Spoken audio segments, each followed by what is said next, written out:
Muy buenos días a todos, bienvenidos a un segmento más de Con todo el derecho, con ustedes este servidor, el licenciado Humberto Cobo Estrella. Para mí es un placer poderle dar este espacio de información, poderlos educar a ustedes sobre distintos temas legales.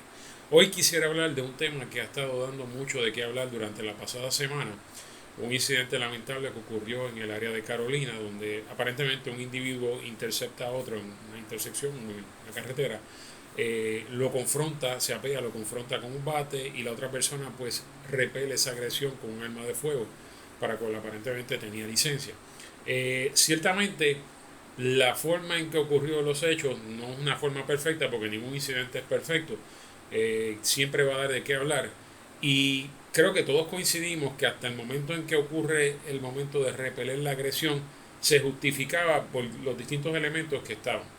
Tal vez la forma en que se ocurrió la defensa del caballero, tal vez nos ha dado un poquito de qué hablar si fue la mejor forma o fue la forma correcta. Ahora, si analizamos los elementos de lo que se conoce el artículo 25 de la legítima defensa, el eximente de responsabilidad penal, podemos estar de acuerdo que existían los elementos para que la persona que se defendió pudiera pensar que estuviese en un riesgo de un peligro de inminente grave daño corporal. Así que el uso de un arma de fuego para las circunstancias que un agresor te intercepta y te agrede con un bate, que es un arma, se considera un arma blanca para todos los efectos, pudiese ocurrir a causar grave daño corporal, pues ciertamente se justificaba el uso de la fuerza letal para repeler la agresión. Tal vez la forma, los hechos que ocurrieron después es lo que nos ha dado esta controversia o esta duda sobre lo que pasó allí. Pero quisiera analizarlo un poco desde otra perspectiva porque he visto mucho que se ha cuestionado la conducta de la persona que se defendió versus todo lo que había ocurrido, posiblemente ocurrió antes de que se utilizara, ¿verdad?, un arma de fuego para repeler la agresión. A lo que me refiero es, hay unos hechos que se captan claramente en el video, y yo tuve el privilegio de escuchar inclusive hasta el audio. Por eso es que formo esta opinión de que hay los elementos de una defensa, porque los disparos fueron prácticamente de forma sucesiva, ininterrumpida, y no hubo el elemento de mens rea que usualmente hay en lo que se conoce como un asesinato, es que la persona lo piensa, va, busca, ocurre el altercado, va a su vehículo, busca el arma, regresa y entonces le da muerte a un agresor y eso se convierte en un asesinato. En estos hechos no ocurre. Desde el momento en que comienza a repelerse la agresión hasta el final es continuo. Y no hay un momento de deliberación para nada en estos hechos. Pero vamos a lo que quiero analizar es qué ocurrió antes que provocó, ¿verdad?, esta reacción de defensa por parte de la persona que hoy está imputada en el Tribunal de Carolina. Vamos a analizar los hechos. ¿Qué capta el video? Desde el primer momento, nosotros vemos una situación donde un vehículo invade el carril de otro y literalmente lo bloquea prácticamente completo. Ahí tú tienes los elementos de la ley de tránsito establece en el artículo 5.07 lo que se conoce como imprudencia o negligencia, que es conducir un vehículo de forma imprudente. Ciertamente tú vas conduciendo en la carretera, tú lanzas el vehículo y se lo metes en medio, vas el carril de al lado, tú estás conduciendo de forma imprudente. Para todos los efectos, eso es un delito menos grave bajo la ley de tránsito.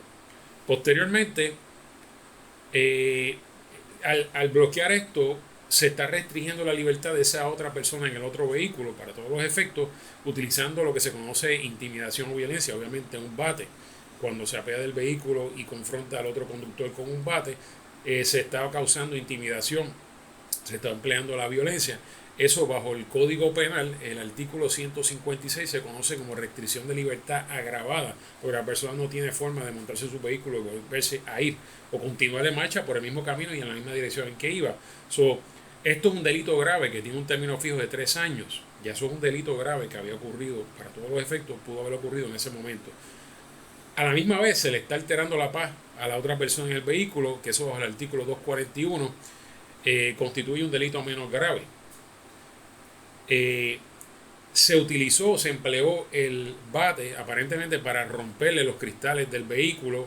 En el video no se ve claro si lo agredió con el bate a la persona o se le dio el cristal porque queda detrás del vehículo. Pero para todos los efectos, ¿verdad?, lo que he escuchado es que se rompieron unos cristales o ciertamente ocurrieron daño agravado si excede la cantidad de $500, el reemplazo de la mano de obra de los cristales. Ya tú tienes el artículo 199, que es daño agravado cuando el daño causado es de $500 o más, que eso tiene un término fijo de 3 años, eso también es el Código Penal. Ya tú tienes otro delito grave con una pena de hasta 3 años. Al utilizar el uso de un arma blanca, lo que se considera, ¿verdad?, el bate para todos los efectos de un arma blanca, está también tipificado bajo la Ley de Armas de Puerto Rico, la Ley 168 del 2019, es el artículo 6.06, que es la aportación o uso de arma blanca. Para todo el efecto, el uso del arma blanca constituye un delito grave por sí, que tiene un término fijo de 3 años. ¿Qué les quiero decir? Antes de que la persona comenzara el proceso de repeler la agresión, ¿verdad?, y el daño inminente que iba a sufrir en esos momentos con una persona que sostenía un bate y lo estaba intimidando con el propósito posiblemente de causarle algún daño, habían ocurrido una serie de eventos que estamos ignorando por completo, que hay que tomar en consideración, que le da a una persona la creencia razonable de que lo próximo pudiese ser un grave daño corporal. Para todos los efectos, ya había ocurrido una violación a la ley de tránsito. Estamos hablando del artículo 507, conducir de forma imprudente cuando se le invade el carril. Son menos graves. Se había violado posiblemente el Código Penal, el artículo de restricción a la libertad 158, cuando es agravada porque se está utilizando intimidación o violencia, y eso es un delito grave, que se le impidió continuar el tránsito hacia donde iba a la otra persona, y eso es un delito grave. Obviamente se le alteró la paz, ocurrieron unos hechos que la persona estaba tranquilamente transitando, tuvo que apearse de su vehículo a ver qué era lo que estaba pasando y confronta a otra persona que lo está amenazando con un arma blanca. Eso es un delito menos grave, el artículo 241. Ocurrió el daño grave a su vehículo, ¿verdad?, el daño agravado a su propiedad cuando se empleó el bate. Aparentemente se rompieron los cristales, eso pudiese ser un daño mayor de $500, y por lo tanto ya eso también constituye un delito grave bajo el artículo 199, daño agravado bajo el Código Penal. Hasta ahí llevamos 2 delitos menos graves y 2 delitos graves. Y por último, el empleo del bate, ¿verdad?, como arma blanca para causar daño, el artículo 6.06 de la Ley de Armas de Puerto Rico, la Ley 168 del 2019, que de por sí el uso es lo que está tipificado, no la aportación, pero al utilizarlo para cometer daño a la propiedad, pues ciertamente se configuran los elementos de un delito grave bajo ese artículo, que también tiene un término fijo. O sea, al momento en que la persona que ejerce la legítima defensa para repeler esa agresión, ya había posiblemente ocurrido por lo menos 3 delitos graves y 2 delitos menos graves. Estos son elementos suficientes para justificar, en mi experiencia como abogado de los pasados 10 años, que he tenido otros asuntos, tal vez no exactamente como este, pero muy similar, hay los elementos para tener la creencia razonable de que se justifica el uso de un arma de fuego para repeler ese tipo de agresión. ¿Okay? Cuando vamos al artículo 25, y lo analizamos en ¿verdad?, del Código Penal, el eximiente de responsabilidad, que es la legítima defensa, y el 25A, que fue la enmienda que se le introdujo posteriormente al artículo 25 para establecer unas presunciones a favor de la persona, lo que se conoce como, ¿verdad?, en teoría, la doctrina del castillo. Vamos a analizarlo brevemente y ver si se justifica. Dice el artículo 25 del Código Penal: no incurre responsabilidad penal quien defiende su persona, su morada o sus bienes, bajo hechos, ¿verdad?, o circunstancias que le hicieran creer razonablemente que ha de sufrirse un daño inminente. Y estoy leyéndolo, ¿verdad?, punto por punto. Siempre que haya la necesidad racional del medio empleado para impedir o repeler, y falta de provocación, y no se inflija más daño del que sea necesario para repeler o evitar el daño. Ese es el primer párrafo del artículo 25. No incurre responsabilidad penal quien defiende su persona, su morada, sus bienes o derechos, o la persona, morada, bienes o derechos de otros en circunstancias que hicieran creer razonablemente que se ha de sufrir un daño inminente, siempre que haya necesidad racional del medio empleado para impedir o repeler el daño, falta de provocación del que le ejerce, y que no se inflija más daño del que es necesario para repeler o evitar el daño. Vamos a hablar del video, porque no sé los incidentes o que hayan ocurrido previos o posterior. O sea, en los hechos que capta ese video, se ve una persona que está defendiéndose de otra, bajo unas circunstancias que le hicieran creer razonablemente que se ha de sufrir daño inminente. Yo creo que es incuestionable, indudable, que si una persona te confronta te intercepta, te confronta, te rompe un cristal y tiene un bate en sus manos frente a ti, yo creo que no hay duda de que ahí existe un riesgo inminente de grave daño corporal. La necesidad racional, bueno, la persona tenía un arma de fuego, aparentemente tuvo o tenía licencia para ello, estaba legalmente autorizado, en algún momento estuvo, lo estuvo, ciertamente está ejerciendo lo que se conoce hoy en derecho fundamental, bajo la ley 168. ¿Es razonable el medio que está utilizando? Pues claro que sí, un arma blanca contra un arma de fuego, tú no tienes un bate, lo que tú tienes es el arma de fuego para la cual aparentemente tuvo licencia, es razonable utilizarla, por supuesto, en esas circunstancias que están ocurriendo, donde el posible daño a tu integridad física es inminente.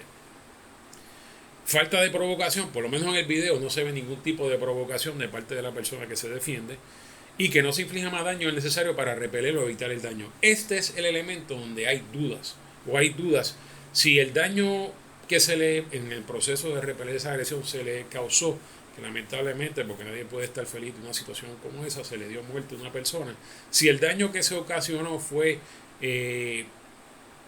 excesivo o se excedió.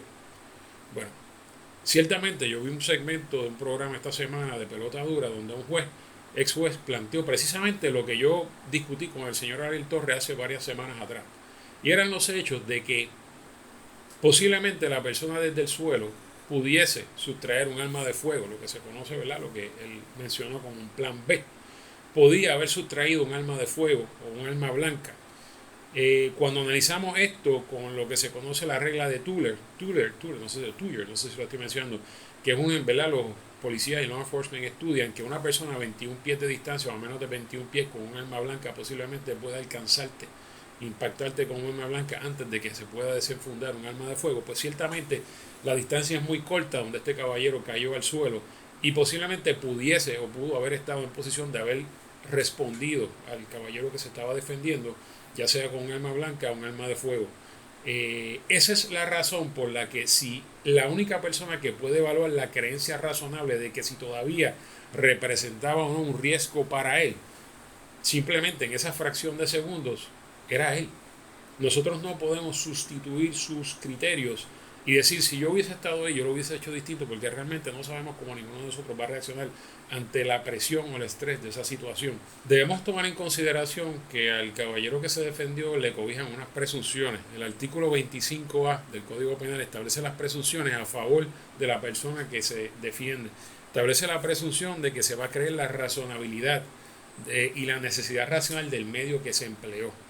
La dificultad, ¿verdad?, que va a tener la fiscalía en este caso, que bien mencionó el ex juez, es que el inciso H, dice que las presunciones que se establecen en este artículo van a ser controvertibles y el Ministerio Público tendrá la capacidad de rebatirlas produciendo evidencia que demuestre que el actor no le asiste esa presunción. O sea, el Ministerio Público tendrá que, de alguna forma, demostrar que esas presunciones de razonabilidad que ahora lo cobija bajo la ley, ¿verdad?, el artículo 25A del Código Penal, no le aplican, pero realmente cuando usted lo analiza, usted se da cuenta de que esos elementos están ahí, y máxime porque la gente va a decir, pero es que él pudo haber continuado el tránsito, pudo haberse detenido, haberse ido, pero vamos a analizar el inciso de este mismo artículo. Dice, para efecto de determinar la procedencia de la legítima defensa, el juzgador de los hechos, o sea, el juez que evalúe los hechos, no podrá tomar en consideración la posibilidad de que el actor pudo haber evitado la confrontación. O sea, no hay forma de que nosotros podamos en este momento decir, pero es que él pudo haberlo evitado de ninguna forma. Eso no se puede bajo el artículo 25A. Nosotros no podemos ni siquiera tomar en consideración eso, de que él pudo haberlo evitado, haber continuado, no haber abierto la puerta. O sea, tenemos que analizar el punto de vista, una vez comienza el proceso de legítima defensa de la persona que se está defendiendo, le cobijan unas presunciones de razonabilidad y del medio empleado. Y si al momento en que se le da muerte a esta persona, porque ¿verdad?, si vamos al artículo, y esto hay que analizarlo en combinación, el 25A, el 25 dice en el segundo párrafo, cuando se alegue legítima defensa para justificar dar muerte a un humano, es necesario creer razonablemente que dar muerte al agresor, el agredido, la persona defendida, se hallaba en inminente o inmediato peligro de muerte o de grave daño corporal. O sea, si el caballero que se defendió entiende que en esos precisos momentos todavía esa persona desde el suelo representaba un riesgo de grave daño corporal o de muerte para él, porque pudiese sustraer un arma blanca o un arma de fuego, tuviese un plan B, pues ciertamente todavía, y a la distancia tan corta en que este caballero estaba de él, que podía repelerlo, dispararle de vuelta, o correr y agredirlo nuevamente para continuar la agresión, inclusive hasta quitarle su propia arma para matarlo, ciertamente el caballero va a tener la oportunidad en su momento, ¿verdad? Bajo los estatutos disponibles, si él quiere tomar el witness stand, ¿verdad? El trato de testigo, y testificar sobre cómo él se sentía y el temor insuperable que tenía y el riesgo al que él se confrontaba en ese momento, se estaba enfrentando ciertamente, pues eso son cosas que el juzgador tendrá, ¿verdad? El juzgador de los hechos, ya sea el jurado o el juez, va a tener que tomar en consideración los elementos de credibilidad, si le da credibilidad a ese testimonio de que el caballero todavía entendía que en ese momento ese sujeto todavía representaba un riesgo para él, ya sea de muerte o de grave daño corporal. Quiero aclarar estas dudas porque todas las personas han dado diversas opiniones y realmente, ¿verdad? Muchos dicen, no soy abogado. Bueno, yo soy abogado, yo he tenido el privilegio de estar defendiendo personas que han sido acusadas de tentativa de asesinato, inclusive de asesinato.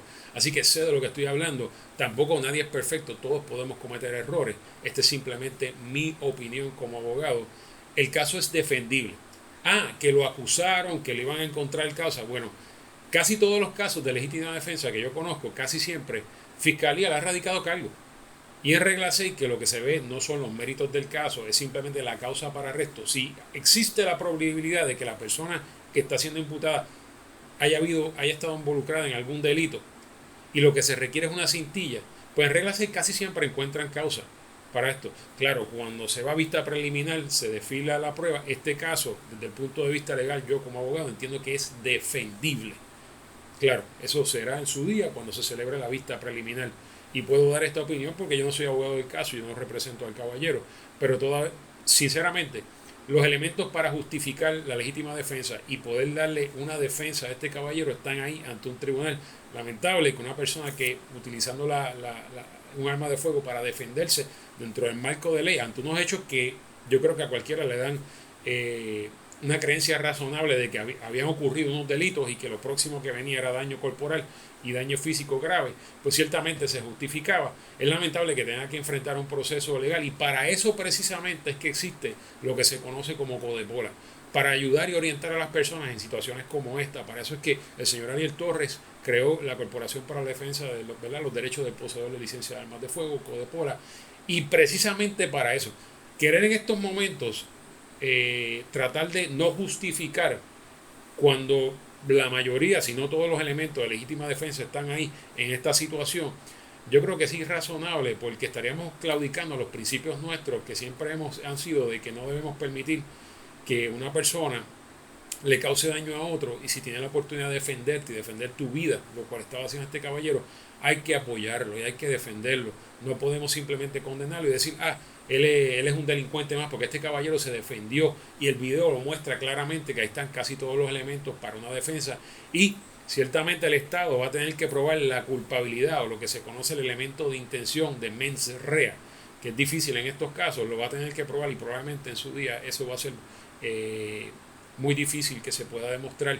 Y el caballero debe, ¿verdad?, en su momento poder, si no sale totalmente asuelto, se reducen los cargos y saldrá bastante bien entre las circunstancias, que es lo que realmente casi siempre pasa en estos casos con personas que se defienden en estas situaciones. Y lamentablemente por la presión que enfrentan de los medios y las redes sociales, pues se erradican cargos y posteriormente pues los abogados hacemos nuestro trabajo y logramos reducir o desestimar estos cargos.